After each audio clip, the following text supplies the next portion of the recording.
Bonsoir à vous qui regardez France 2 et bonjour ou bonsoir à vous qui regardez TV5 ou RFO. Un vrai bouillon de culture, ce 19e double jeu. De la littérature, du théâtre, de l'opéra, de la peinture.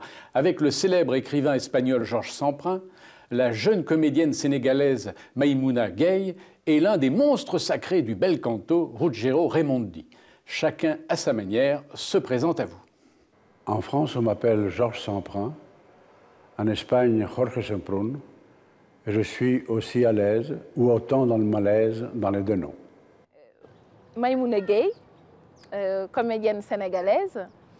Je porte aujourd'hui les souvenirs de la Dame en Noir. Ruggiero Raimondi.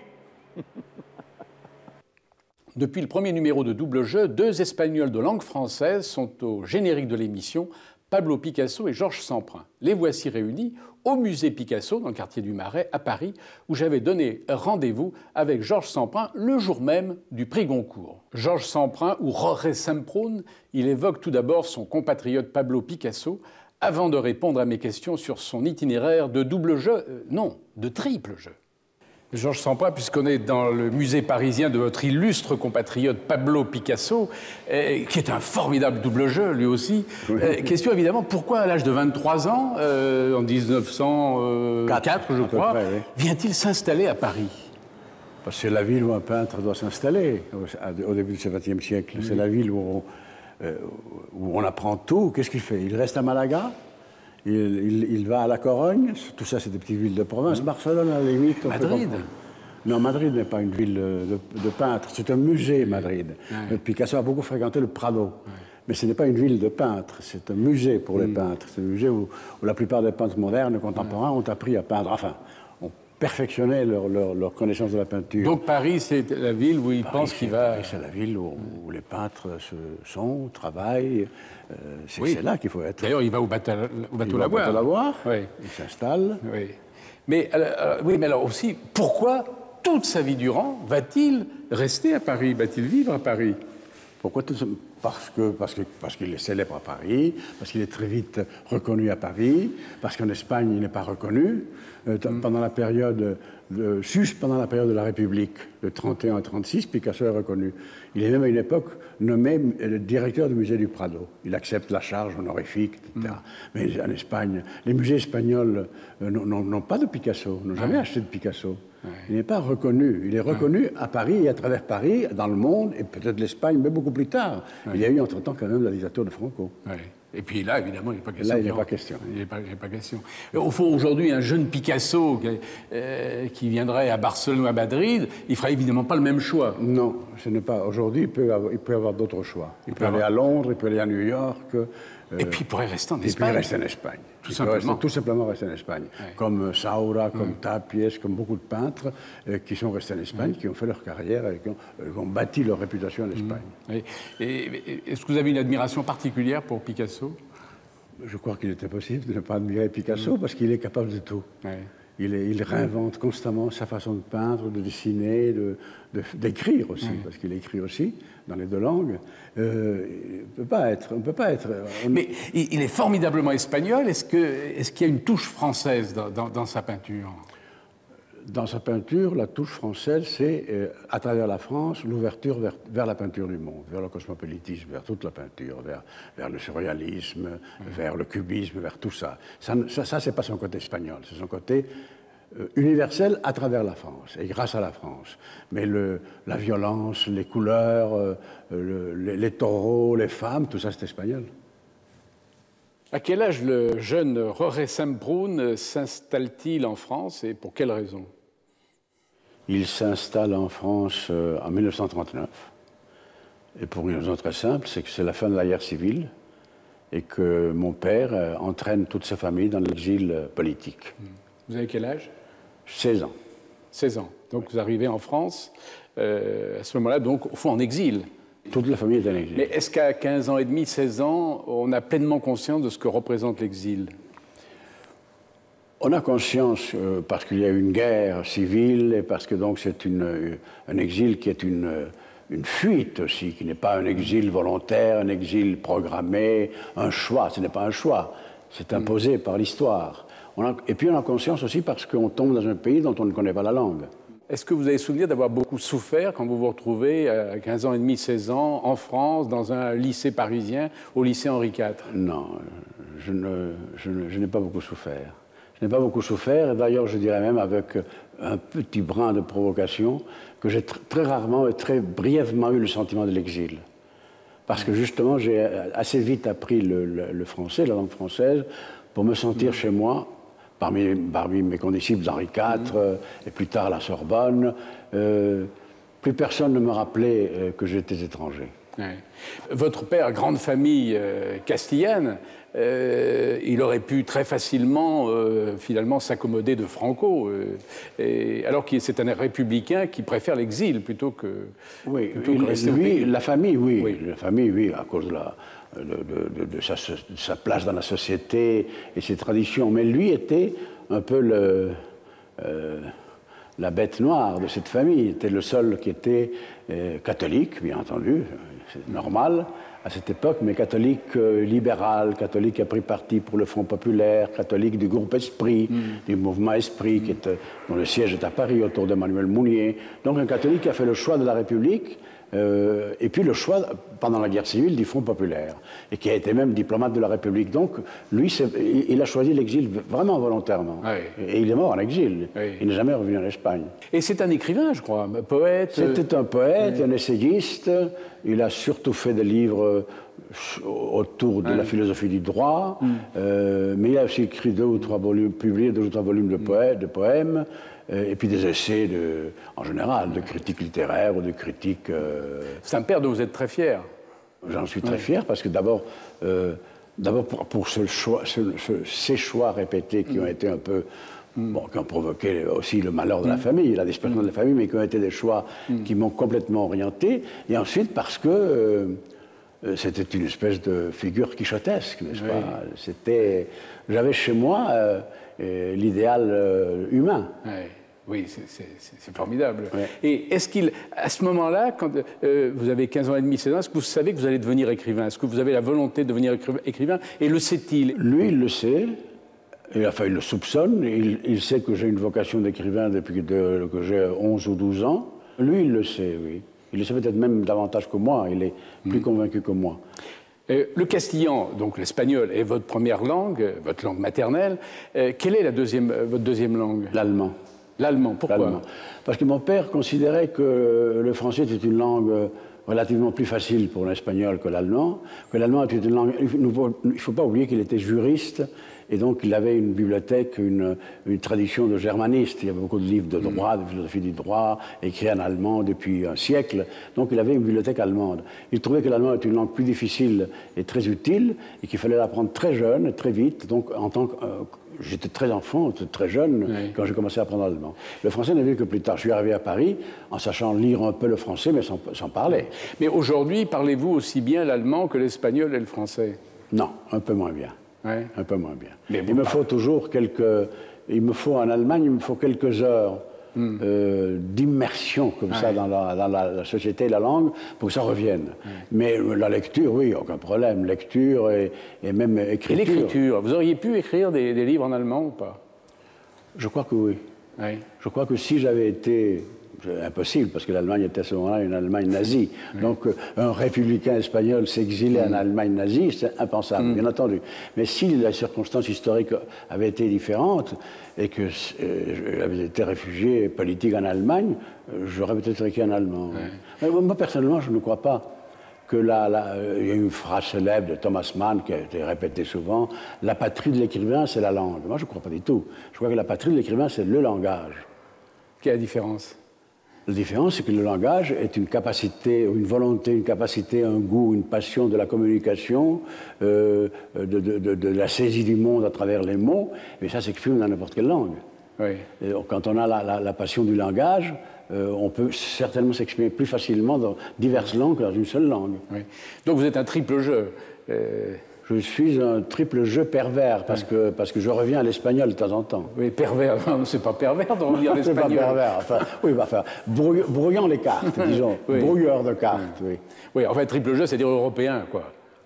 Bon, on peut dire ça comme ça, On peut dire ça comme ça. Et l'anglais? L'anglais est une langue de lecture peut-être que je lis davantage en anglais qu'en français, est une langue même d'écriture, enfin, de lettres, etc. Et j'ai une langue que je n'ai pas pratiquée. Donc, comme je ne veux parler une langue étrangère qu'à la perfection, j'ai du mal à parler anglais parce que je suis sûr qu'il y a des accents, qu'il y a des mots qui ne sont pas prononcés exactement comme il faut. Alors, j'attends l'occasion de passer 6 mois à Londres ou n'importe où, dans un pays de langue anglaise, pour pouvoir être convaincu de parler couramment l'anglais. Et durant votre vie de militant communiste, avez-vous eu envie d'apprendre le russe? Non. Non, non. Pourquoi? Je ne sais pas. Je ne sais pas. Je n'ai pas eu envie d'apprendre le russe, qui était pourtant la langue officielle de l'Empire. Oui. La première langue de l'Empire, non. Non, ça me paraissait un effort inutile. Je n'ai jamais... Je sais dire 3 mots en russe pour demander du pain ou du thé, comme ça, mais je ne sais pas parler russe. Mais dans Adieu, vive Clarté, livre dans lequel vous racontez votre jeunesse en France, il y a un épisode assez étonnant. Votre père est représentant du gouvernement espagnol, républicain, à La Haye, et à un moment, vous racontez que vous traduisez du néerlandais, en néerlandais, les propos de quelqu'un qui ne parle pas cette langue. C'est-à-dire que vous avez appris le néerlandais? Bien sûr, j'étais élève d'un lycée hollandais, ce qu'on appelle un gymnasium aux Pays-Bas, et j'ai fait 3 ans d'études là-bas, 2 ans et demi d'études, et donc je parlais couramment le hollandais, je l'écrivais, j'étais un élève comme les autres. J'avais appris le hollandais tout à fait. Je l'ai oublié presque complètement, je peux le lire un peu, parce que l'allemand est venu occulter le hollandais. Mais à ce moment-là, je parlais couramment. Et donc, après, dans une certaine circonstance, mon père voulait savoir exactement ce qu'un prêtre avait dit en chair dans une église de la Parkstraat à La Haye. Il m'a demandé de lui traduire. Je lui ai traduit. Vous seriez à Strasbourg, à Bruxelles, vous pourriez traduire quasiment dans toutes les langues de l'Europe. J'ai fait ça à une époque à l'UNESCO comme traducteur et interprète. Ça va comme ça. Alors, à 15 ans et demi ou 16 ans, vous entrez donc au lycée Henri IV à Paris, lycée prestigieux, interne, dans la classe de 3e. Quelle est à ce moment-là votre maîtrise du français? Une maîtrise à peu près maîtriser la langue écrite, avec certainement des raideurs et des expressions et très vite la maîtrise de la langue parlée, très vite, en quelques... 2 ou 3 mois, je parlais le français 2 ou 3 mois sans accent. Oui. Mais ça va si vite que j'ai même vu que vos professeurs vont vous demander de sauter la classe de seconde, de passer directement en classe de première. Oui, mais ça c'est grâce aux études aux Pays-Bas, en Hollande. Parce que les études classiques, latin, grec, étaient très fortes, très bonnes, et j'avais donc un niveau d'âge qui était celui de la classe de 3e, mais un niveau de connaissance du latin et du grec qui était supérieur. Comment apprenez-vous le français? Pourquoi ça va si vite? Bon, vous avez un don, c'est évident, mais quand même. Ça va très vite parce que j'ai décidé de ne pas être reconnu comme étranger. J'ai décidé que le fait d'être immédiatement identifié comme espagnol à cause de mon accent était quelque chose de gênant, quelque chose que je ne voulais pas. Je voulais être étranger, mais que ce soit une espèce de vertu ou de qualité intime, pas apparente et pas immédiatement repérable par l'autre. Il y a un épisode très... tout à fait insignifiant, d'une certaine façon. Je suis entré une fois à Boulevard Saint-Michel dans une boulangerie pour demander, je ne sais plus quoi, un croissant, un petit pain, et la boulangère a trouvé mon accent, immédiatement identifié mon accent espagnol. Il y a eu une phrase hugolienne sur les Espagnols de l'armée en déroute, et alors à partir de là, j'ai décidé que plus personne ne saurait identifier mon accent espagnol. C'est que votre fierté a été blessée, là. On peut dire la fierté, oui. Et surtout le sentiment qu'il ne fallait pas être démasqué comme étranger comme ça aussi facilement. Oui, parce qu'à ce moment-là, on est victime de la xénophobie des gens. On est victime de la compassion, de la pitié, de la hargne, on est victime de tout. Alors que l'idéal, c'est d'être anonyme. Oui. Il semble, d'après ce que j'ai lu dans Adieu, vive Clarté, que vous avez eu un professeur à votre disposition en permanence, un très bon professeur de français, c'est Baudelaire. Oui. J'ai appris pendant que je pratiquais avec les camarades de classe ou dans les rues de Paris, j'ai appris le français avec Baudelaire, oui. Et pourquoi Baudelaire, pourquoi pas...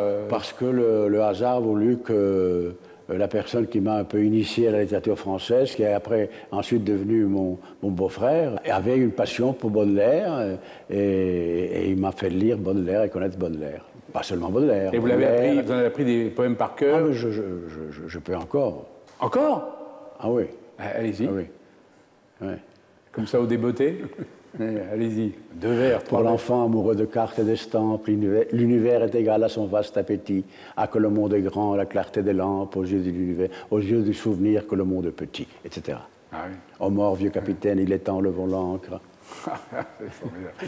Et alors, donc, en 1939, vous entrez en classe de 3e à Henri IV. Oui. 3 ans après, donc en 1941, vous obtenez un prix au concours général de philosophie. Oui. C'est inouï. C'est inouï. Vous arrivez en France, vous parlez un peu comme un veau espagnol, vous êtes trop jeune, et puis après, 3 ans après, vous êtes pris au concours général de philo. C'est inouï. Non, enfin, je ne sais pas. Je crois qu'il y a sûrement. Vous ne paraissiez pas être un phénomène. L'enseignement français était très bon à l'époque. Oui, très bon. Il est très bon, excellent. Le niveau du secondaire était formidable à l'époque. Vous ne pensez pas aussi que vous étiez un peu doué quand même? Oh, un peu doué, oui. Enfin, la philosophie m'intéressait beaucoup. Oui. Moi, ce que j'aurais voulu être, c'est philosophe, écrivain de philosophie, professeur peut-être de philosophie. C'est ça que j'aurais voulu être. D'ailleurs, je suis arrivé, puisqu'on est en train d'être immodeste, je suis arrivé au bac de philo, à l'oral du moins, avec un livret scolaire où mon prof de philo d'Henri IV avait écrit « L'un des élèves les plus doués pour la philosophie que j'ai jamais rencontré ». Alors, avec un livret comme ça, vous pensez bien qu'à l'oral, j'ai eu 19,5. Oh là là là là. Mais alors, votre famille, vos amis, vos professeurs, vous tenez tous pour un phénomène quand même. Non, pourquoi un phénomène? Attendez, ici, quand on a des appréciations comme ça, pensez que j'ai j'ai des appréciations comme ça, moi, sur mon livret scolaire. Je n'avais été que 2e prix de philosophie, mon père était un peu vexé, il aurait voulu que je sois 1er prix. Ah bon, vous trouvez? Ah oui, en plus de ça, il était... Oui. Et il a trouvé une excuse formidable, il a dit, ah oui, le 1er prix avait donné à une jeune fille. Et il a dit, ah oui, c'est par galanterie qu'on a donné le 1er prix à une jeune fille et pas à toi. Est-ce que vous vous rappelez les bonheurs que vous avez ressentis à l'époque lors de votre appropriation de plus en plus vaste et de plus en plus pointue du français? C'est un bonheur permanent, surtout quand on commence à écrire, parce que j'ai beaucoup écrit avant de publier. Bien entendu, j'ai publié très tard. Mon premier livre, j'avais 40 ans, donc pour des raisons de biographie. Mais c'est un bonheur très, très constant de maîtriser quelque chose d'aussi beau que la langue française. Oui. Mais en dehors de Baudelaire, quels sont les... Baudelaire est au début, mais... Oui, mais après, qu'est-ce que vous avez lu? Quels sont les écrivains qui vous ont... français, bien entendu, qui vous ont marqué? L'été 1939, entre la classe de 3e et donc de première, cet été-là, j'ai découvert à la fois, en même temps, tous des auteurs de l'ANRF, à tel point que je croyais que l'ANRF, c'était le sigle pour la littérature française, n'est-ce pas? C'était comme une espèce de marque d'identification, marque déposée, n'est-ce pas? NRF, n'est-ce pas? J'ai découvert Gide, Guillou, Malraux. Alors, Guillou, le sang noir, bien sûr. Guillou, le sang noir. Le sang noir. Un roman extraordinaire. Extraordinaire, oui, effectivement. Je ne suis pas sûr qu'on le lise encore, mais... Pas sûr qu'on le lise encore, et pas sûr qu'il n'ait jamais eu la lecture qu'il mérite, oui, le lecteur qu'il mérite. C'est un très grand roman. Gide, Palude, Gide, Les Caves du Vatican, et Gide. Oui, non, mais attendez, Palude, c'est un jeu, c'est un jeu littéraire. Oui, mais c'est un jeu littéraire qu'on ne peut faire qu'en français. Ah bon? Ah oui. Pourquoi? Essayez de traduire Palude. Il perd. Palude est intraduisible, ou presque intraduisible, parce que l'essentiel de Palude, enfin pour moi, c'est dans la perfection de la langue, oui, la concision, la rigueur, et en même temps la musicalité. Enfin, c'est un tour de force. Donc Palude, pour vous, vous touchez au noyau même de la langue française. Voilà. Oui. Voilà. Touchez à ça. Voilà. Oui. Voilà. Et puis évidemment Malraux. Évidemment Malraux. Oui. Et puis Léris, l'âge d'homme. Oui. Très important. Malraux, c'est évidemment la condition humaine, l'espoir. L'espoir, comme premier livre, comme première lecture, l'espoir. Et à partir de l'espoir, le reste. Mais l'espoir. La guerre d'Espagne, l'espoir. Alors on fait un grand bond en avant. Vous publiez votre premier livre à l'âge de 40 ans. Oui. C'est Le Grand Voyage, c'est le récit évidemment de ce voyage atroce qui vous emmenait dans les camps d'extermination nazis. Pourquoi l'écrivez-vous en français? Je ne peux pas donner une explication absolument convaincante, même pour moi-même, parce que je l'écris quand je suis en train de vivre clandestinement à Madrid, donc dans un milieu linguistique où on ne parle que castillan. Je l'écris... Je vais expliquer pour les téléspectateurs pourquoi clandestinement à Madrid, parce qu'il y a encore Franco et que vous êtes un militant, évidemment, communiste. Je suis un dirigeant du Parti communiste en Espagne. J'habite un appartement du parti le couple qui tient cet appartement n'a aucune autre mission politique que celle de garder cet appartement à la disposition des dirigeants qui viennent faire des séjours, comme moi, qui vivent à Madrid longtemps, pendant des mois. Et il y a une série d'arrestations à Madrid à ce moment-là. Le noyau dirigeant décide de couper les contacts avec les organisations en attendant de savoir jusqu'où va la profondeur du coup de la police, enfin de la rafle policière, et on reste chez soi. Et moi, je reste chez moi, et je reste chez moi avec un couple, et le mari de ce couple, c'est un militant communiste, ne sait pas que j'étais déporté, il n'a rien à savoir de moi, sauf le faux nom et les fausses données d'identité. Je le sous-loue une chambre chez lui, c'est l'apparence pour la police, et il me raconte tous les soirs le camp de Mauthausen où il a été déporté.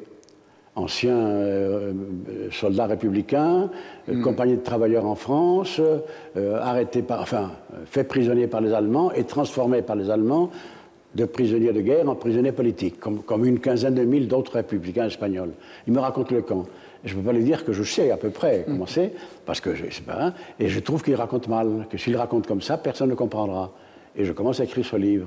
Mais pourquoi vous êtes à Madrid et vous l'écrivez en français? En français, curieux ça. C'est curieux, mais c'est sûrement parce que je l'ai vécu en français. Parce que c'est la résistance, le voyage, tout ça s'est passé en français dans ma mémoire. Ce n'est qu'une fois arrivé à Buchenwald que je retrouvais l'espagnol dans cette communauté espagnole du camp. D'ailleurs, c'est à cause de Buchenwald que je ne suis pas devenu complètement français, que l'espagnol est resté vivant pour moi. Parce qu'il y avait donc cette communauté où pendant 2 ans, j'ai reparlé espagnol. Sinon, je serais devenu...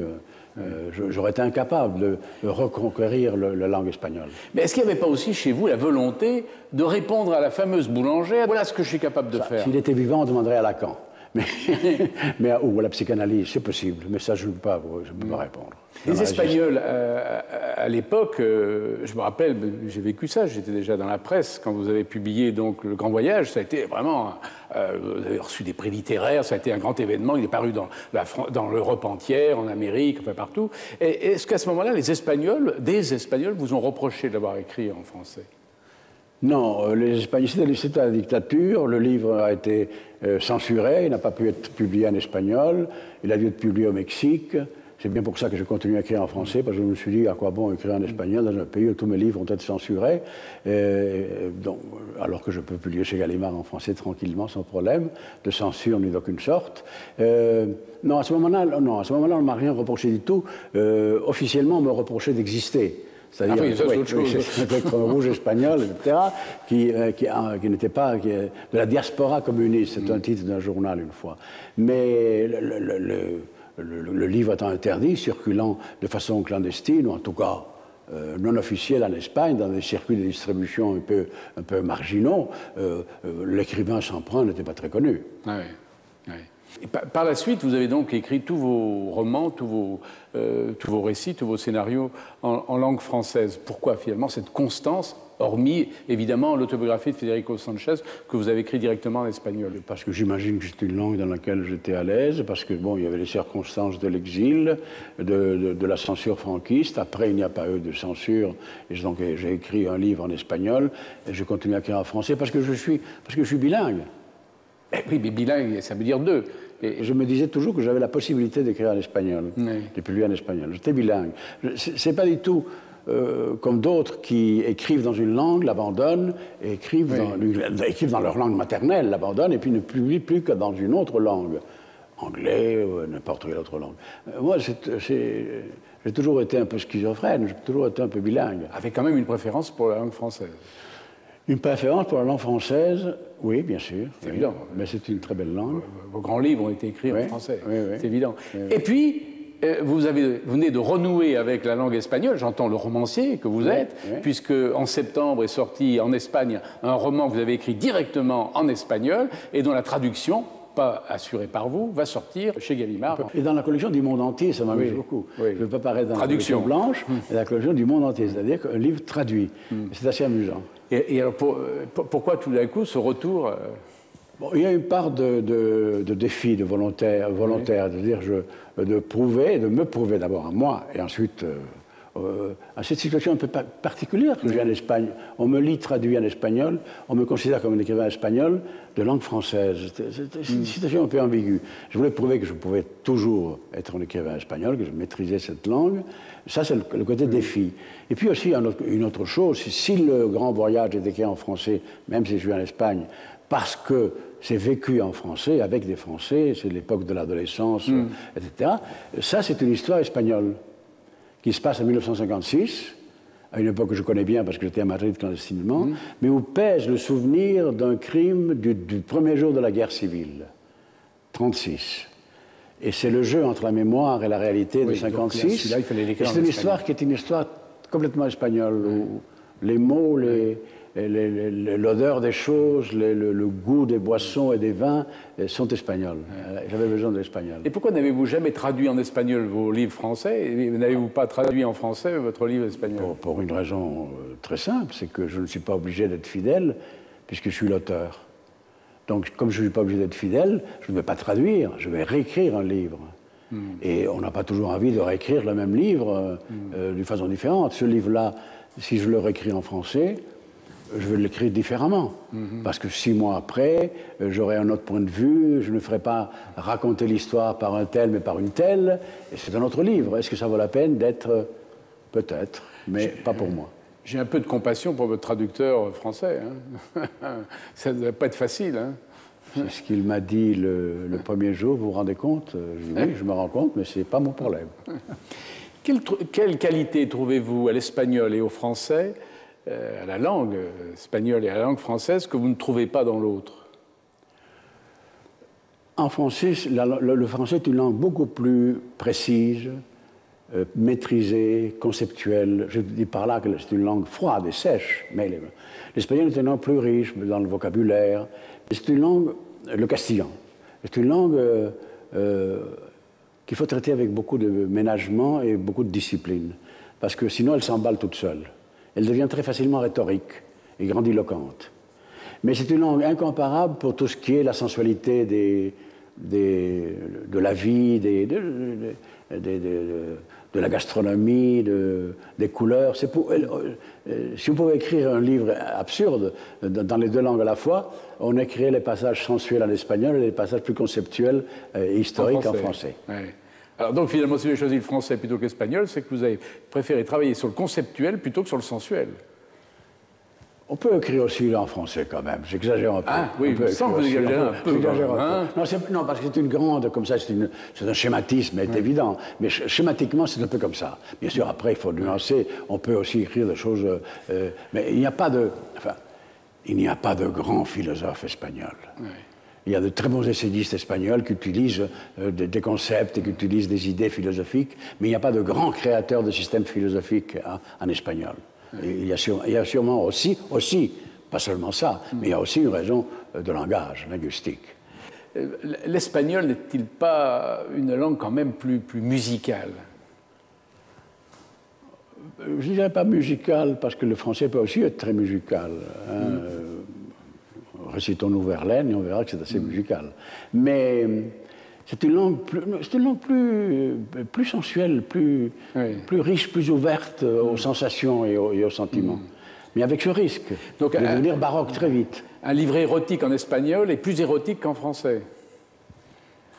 Certainement. Ouais. Certainement. Ouais. Donc votre langage à vous dans l'érotisme a plutôt été l'espagnol que le français? Je n'ai pas de langage dans l'érotisme. Mon seul livre érotique avec énormément de guillemets, c'est un livre qui est en français, il s'appelle Algarabie. Non, oui. je n'ai pas forcément... Non, je parle de sentiments, je ne parle pas forcément de fornication. Oui, d'accord. Et quand vous pensez, vous méditez, c'est plutôt des mots espagnols en Espagne ou des mots français en France qui se lient dans votre tête? Quand je suis en train d'écrire un livre, je fais le ménage de temps en temps et je jette, je brûle toutes les notes éparses parce que j'ai horreur qu'on retrouve des fragments de choses plus tard. L'idée qu'on va réécrire avec des fragments et des brouillons des livres posthumes, c'est une idée qui me paraît aberrante. Le pauvre Hemingway, il doit se retourner dans sa tombe 1000 fois par an à cause de tous les livres posthumes qu'on a publiés après sa mort. Mais enfin bon, c'est un autre problème. Donc, je constate que dans la même page, quel que soit le sujet, les notes autour d'un roman ou autour d'un article, je passe de l'espagnol au français sans justification apparente. Mais vous êtes Roré Semprún pour les uns, Georges Semprin, et notamment pour Yves Montand, qui vous appelait toujours Semprin, pour les autres. Est-ce que vous n'avez pas l'impression d'avoir deux identités, d'avoir deux vies, d'avoir... Je n'en avais que deux. Deux, pas... Je n'en avais que deux, j'en ai eu beaucoup d'autres. Non. Et... Oui, mais enfin, moi, je sais très bien qui je suis. Hein. Oui. Qu'on m'appelle Semprin ou Semprún, je sais très bien qui je suis. Si vous deviez interpeller le Dieu ou le diable, dans quelle langue le feriez-vous? Dieu en espagnol, certainement. En espagnol? Ah oui. Pourquoi? Parce que c'est une langue sonore, comme ça, interpeller Dieu en espagnol, et j'interprète Dieu peut-être avec des mots de Lorca. Lorca écrit dans un livre qui s'appelle Poète à New York, il n'interpelle pas Dieu, il interpellait le pape, mais je prends sûrement des mots chez Lorca pour interpeller Dieu, comme Lorca interpellait le pape, oui. Et le diable aussi? Le diable est plus machiavélique, hein, si j'ose dire. Pervers. Pervers. Le diable, on peut lui parler en français. On peut lui parler en français. Oui. Et si vous aviez prix Nobel de littérature, dans quelle langue feriez-vous votre discours de remerciement à Stockholm? Ah, ça, c'est une question complètement... D'accord, mais je vous la pose quand même. Oui. Je ne sais pas. Ça dépendra du moment. Si je l'ai en tant qu'écrivain français, je le ferai en espagnol. Et si je l'ai en tant qu'écrivain espagnol, parce qu'ils disent en général à qui on attribue écrivain espagnol, et puis on dit les raisons, ou écrivain français, à moins qu'ils disent écrivain franco-espagnol, alors là je le ferai en allemand. Oui. Donc vous pourriez faire peut-être la moitié en espagnol, la moitié en français. La moitié en espagnol, la moitié en français. Oui. Pourquoi n'avez-vous pas ajouté la nationalité française à votre nationalité espagnole? Parce que c'est impossible, il faut faire un choix. Oh, on ne peut pas avoir la double nationalité. Ah bon? Les femmes, oui, les femmes peuvent avoir la double nationalité. Et peut-être il y a des cas, mais moi, il faut faire un choix. Oui, parce que vous avez été ministre de la Culture d'un gouvernement espagnol, de Felipe González. Je me demandais si vous aviez opté aussi pour la nationalité française, vous auriez pu aussi devenir ministre de la Culture en France, ce qui aurait été quand même un doublé inouï. Oui, non, je suis espagnol. Oui. Je suis espagnol.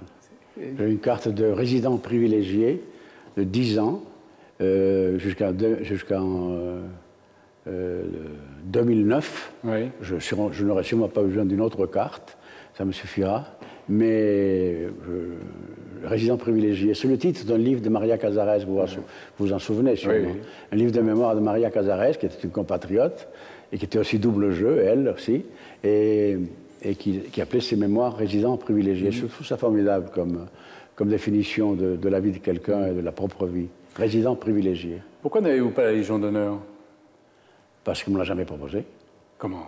On me l'a proposé une fois, mais j'ai dit au ministre qui me l'a proposé que je ne l'acceptais qu'à titre militaire de la résistance. Et donc, ce n'était pas dans ces... Non pas pour récompenser de vos livres, mais plutôt pour... Ah oui, non, pour mes livres, je trouve que non. Oui. Bon. Et c'est bizarre, et ça ne vient pas à l'esprit d'aucun ministre non, moi, de la République française. Je m'en passe fort bien. Oui, vous en passez formidable. Avez-vous gardé un ressentiment? Je n'ai pas non plus aucune décoration espagnole. Hein. Je n'ai aucune décoration d'aucune sorte, sauf peut-être... quelque chose d'honorifique, d'artistique en Roumanie, en Hongrie, dans des pays comme ça de l'Est. Mais si demain le gouvernement français, qu'il soit de gauche ou de droite, vous proposez la Légion d'honneur à titre militaire, et Dieu sait que vous l'avez mérité, vous accepteriez? À titre militaire, je l'accepterais, oui. Bon entendeur, salut. Avez-vous gardé une rancune contre l'Académie française qui vous a d'abord sollicité et qui ensuite, pour des raisons obscures, mais en tout cas indignes, ensuite s'est récusé? Non seulement je ne garde aucune rancune, et les académiciens qui, à l'époque, s'étaient occupés ou préoccupés ou intéressés pour ce cas sont restés mes amis, mais je suis très reconnaissant de cet incident qui a fait que je n'y sois pas. Quand je vois comment ils sont déguisés par moments pour certaines circonstances, non. Très bien. Et êtes-vous à l'Académie Goncourt un Espagnol heureux? Je suis un Espagnol heureux à l'Académie Goncourt parce que je ne suis pas espagnol, je suis lecteur. L'Académie Goncourt est le dernier salon littéraire de Paris. On se réunit une fois par mois pour parler que de livres. Que de livres. Et sans enjeu d'aucune sorte, jusqu'à l'horrible mois de septembre où les prix s'approchant, il faut quand même décider, faire des listes, faire des choix. On mange pas mal aussi en passant, mais enfin on peut aussi parler littérature en mangeant moins bien. Ça rajoute au plaisir de la discussion littéraire. C'est un salon littéraire. Finalement, habitant depuis des lustres la ville de Paris, marié à une Française, n'êtes-vous pas finalement plus un Espagnol parisien qu'un Espagnol français? Ah, tout à fait. D'abord, je suis un citadin. J'aime les villes. Je ne déteste pas la campagne en passant comme ça, rapidement. Oui, vite. Ou alors la campagne pour m'enfermer, ne rien voir autour de moi et travailler. Oui. Donc, c'est parce que la campagne, dans ce sens-là, c'est un lieu de travail, calme, pas de téléphone, pas de fax, et on écrit beaucoup mieux à cause de ça. Bien. Mais sinon, je suis un citadin.